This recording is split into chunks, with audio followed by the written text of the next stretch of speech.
Ever wonder how some people just seem to beat the odds? Like, it's not just luck, you know? It's like they've got this secret sauce, right? Mm-hmm. And that's what we're diving into today. Yeah. Professional betting strategies. A whole other world. Yeah.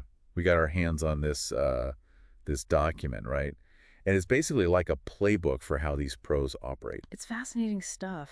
It really is. Yeah. So by the end of this deep dive, You'll be thinking like a pro. absolutely, even if you've never placed a bet in your life. It's about so much more than just gambling. Yeah, totally. It's about understanding probability Yeah. and risk. Okay, so let's unpack that. Okay. The first strategy, and this is a big one, is called value betting. And no, we're not talking about finding discounts on your wagers here. No. Think of it more like... Like the stock market. Right. When you're looking for those undervalued companies yeah? where the stock price is lower than what the company's actually worth. Right. Value betting is the same idea, but instead of companies, we're talking about bets. So you're looking for those hidden gems? Yeah. Those hidden gems where the bookmakers... They might have made a mistake or two. Exactly. It's about finding those bets where the odds being offered are actually better than the real chances of something happening. I like it. So give us an example. Okay, so let's say you're looking at a football match and you've done your research, right? Right. You've crunched the numbers, looked at the team's form, Mm-hmm. and you estimate that one team has about a 60% chance of winning. 60%, so better than a coin flip. Exactly. Yeah. But let's say the bookmaker, for whatever reason, is Yeah. offering odds of 2.2 for that team to win. Okay, so for people who don't speak odds, Right. what does a 2.2 actually mean in this context? It basically means the bookmakers think the team has slightly LSS than a 50% chance of winning. Interesting. So you've got this situation where you believe the team has a better chance of winning than the bookmaker's odds suggest. Precisely. You've spotted a potential value bet. It's like finding that mispriced item at the store. And you're like, wait a minute, this is way too cheap. Exactly. That's the power of understanding true value. I love it. Now let's move on to a strategy that, I'll be honest, sounds a little intimidating to me. Arbitrage betting. Ah, yes. Arbitrage betting. It sounds way more complex than it really is. Good. Eh. Because my brain is already starting to hurt a little bit. Don't worry. It's actually quite elegant when you break it down. Okay, I'm all ears. Imagine this. You've got a tennis match coming up, right? Yeah. And you're looking at two different bookmakers. Two different bookies. One of them is offering slightly better odds on player A to win, while the other bookmaker has slightly better odds on player B. So two different perspectives, two different sets of odds on the same match. Exactly. And here's where it gets interesting. Lay it on me. If the combined implied probability from those two sets of odds is less than 100%, Hold on. Implied probability.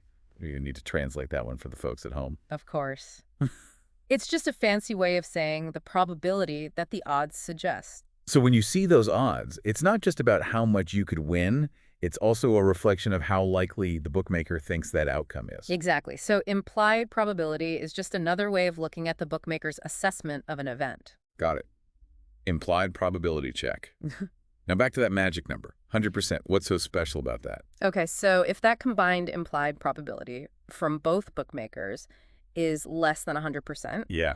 it means there's a chance, however small, that you could place bets on both players and guarantee yourself a profit. Wait, so you're saying you can bet on both sides and win no matter what? How is that even possible? It's all about finding those tiny discrepancies in the odds, those moments where the bookmakers might be slightly off in their assessments. And because you're betting on both outcomes. You're covered either way. So it's like a sure thing, a risk-free bet. In theory, yes. But there's a catch. These arbitrage opportunities usually disappear very quickly as bookmakers adjust their odds in response to market activity. They gotta be quick. Speed is absolutely crucial in arbitrage betting. You snooze, you lose. It's like a high-speed game of chess, constantly analyzing and reacting to the moves of your opponent, in this case, the bookmakers. Exactly. It's a fascinating game of cat and mouse. And those who can master it can reap serious rewards. This is getting good. Oh, we're just getting started. Okay, so we've talked about, like, spotting value, right? Finding those hidden gems, those mispriced bets. Yeah. But what about taking it a step further? I mean, some of these pros, they're not just relying on gut feeling and a keen eye for a good deal, are they? No, not at all. This is where things get really interesting. Hit me with it. We're talking about advanced statistical models. Okay, now we're getting into the big leagues. Right. This is the realm of serious data-driven bettors. So algorithms, spreadsheets, the whole 9 yards. Exactly. These models can get incredibly complex. I bet. But at the end of the day, it's all about trying to predict the outcome of these events with more accuracy than, like, human intuition alone. Precisely. They're trying to gain an edge by removing some of that human bias and emotion. Right, so it's not just about gut feelings anymore. No, but don't discount the human element entirely. Oh, so it's not all just ones and zeros. Not at all. There's still a lot of human judgment involved in building and interpreting these models. Okay, so give us an example. Sure, take ELO ratings, for example. Yeah, I've heard of those. You've probably seen them used in chess, right? Yeah. But they're actually used in a lot of sports now, too, Really? I had no idea. to rate player or team strength. So how do those actually work in the context of betting? Like, how do you actually use an ELO rating to make a bet? Well, basically, each competitor is assigned a score based on their past performance. You see, Okay. wins, losses, even the strength of their opponents all get factored in. So it's not just about how many times you've won, it's about who you've beaten. Exactly. It's a much more nuanced way of assessing a competitor's overall skill level. So a higher ELO rating generally means a stronger player, which you can then use to kind of predict future outcomes. Precisely. It's all about getting a more accurate picture of a competitor's true ability. Fascinating. So it's like using data to gain an edge on those who might be relying solely on their gut instincts. Exactly. And then you have models like the Poisson distribution. Okay, now you're just messing with me, right? Poisson distribution. That sounds way too complicated. It's not as scary as it sounds. Think of it this way. Okay, I'm listening. Imagine you're trying to predict not just who will win a football match, but the actual score. Okay, I'm with you. The Poisson distribution can help you estimate the probability of different score lines based on the team's typical scoring patterns. So if a team tends to score a lot of goals, the model would predict a higher probability of a high-scoring match. Exactly. It's all about using historical data to make more informed predictions about future events. Makes sense, but, I mean, no model is perfect, right? Of course not. There are always unpredictable variables, especially in something as dynamic as a live sporting event. Right. Anything can happen. Exactly. But still, having these models in your arsenal must give you a serious leg up on the competition. Absolutely.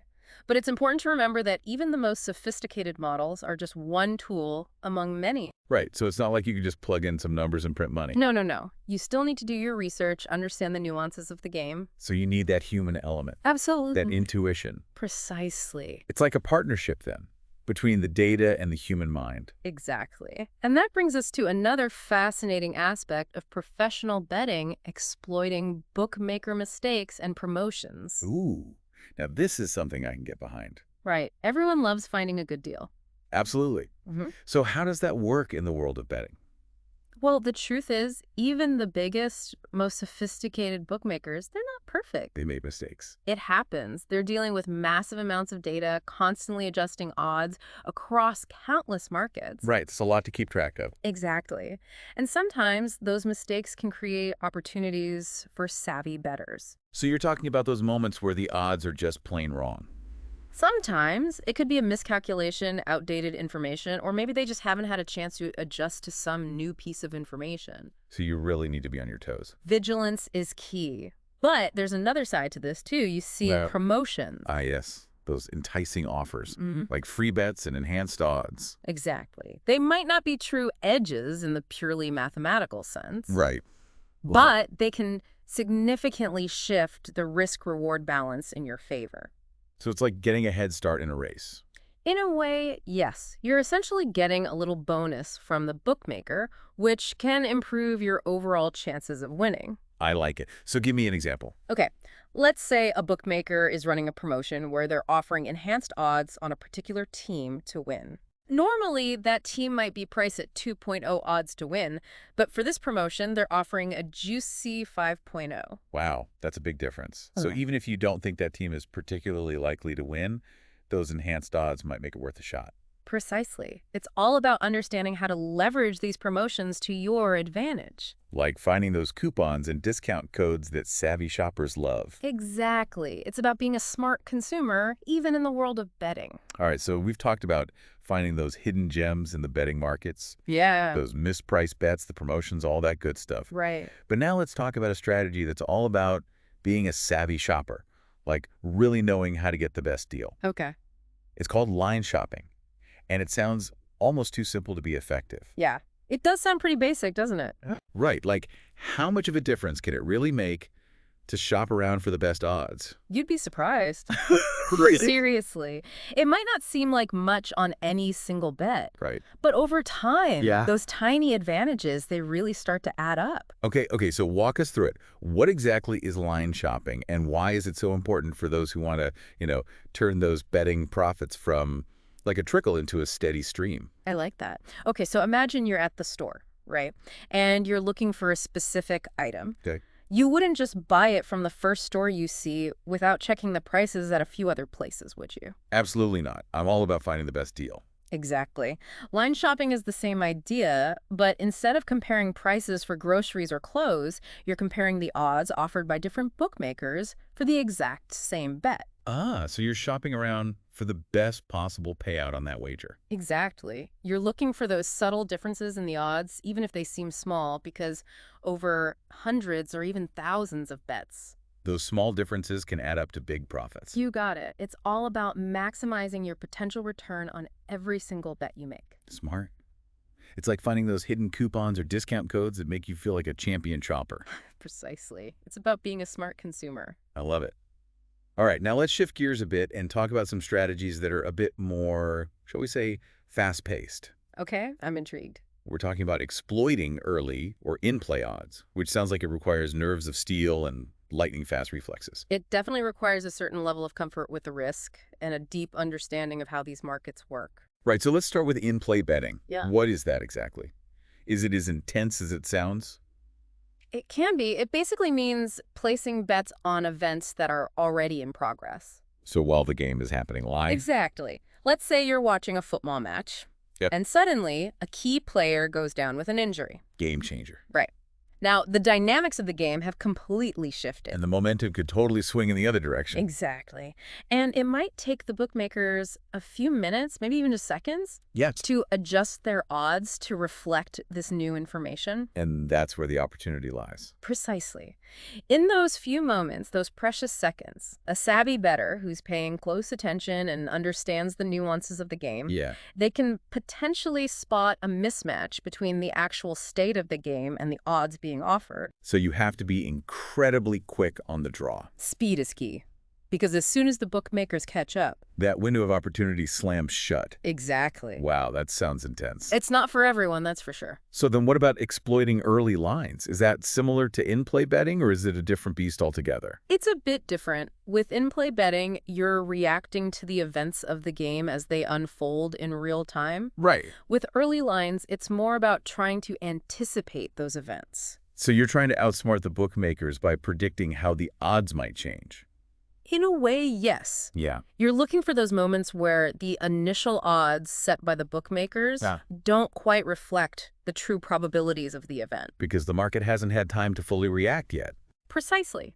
It's like trying to get ahead of a trend, to spot an opportunity before everyone else sees it. I can see how that would be incredibly valuable if you can master it. Absolutely. But it requires a lot of research, a deep understanding of the sport or event, and the confidence to trust your own judgment. So for those who can master it, it's like having a crystal ball, a glimpse into the future of these sporting events. You could say that, but even with all the tools and strategies in the world, Yeah. it's important to remember that betting, at its core, still involves a degree of chance. Right, you can't predict everything with 100% certainty. Exactly. And that's part of what makes it so exciting. Well said. This has been an incredible deep dive. It has. I feel like I've learned so much about the world of professional betting, the strategies, the mindset, the whole 9 yards. It's been a pleasure sharing these insights with you. And with our listeners, of course. We've journeyed from the fundamentals of value betting to the complexities of statistical models, from the thrill of spotting bookmaker errors to the real-time excitement of in-play wagering. And along the way, I hope we've also highlighted the fact that the principles we've discussed today, they extend far beyond the world of sports and gambling. Absolutely. It's all about understanding probability, assessing risk, and making informed decisions, skills that are valuable in countless areas of life. Precisely. Whether you're negotiating a business deal, making investment decisions, or simply navigating the uncertainties of everyday life. The ability to think strategically and make those smart choices can make all the difference.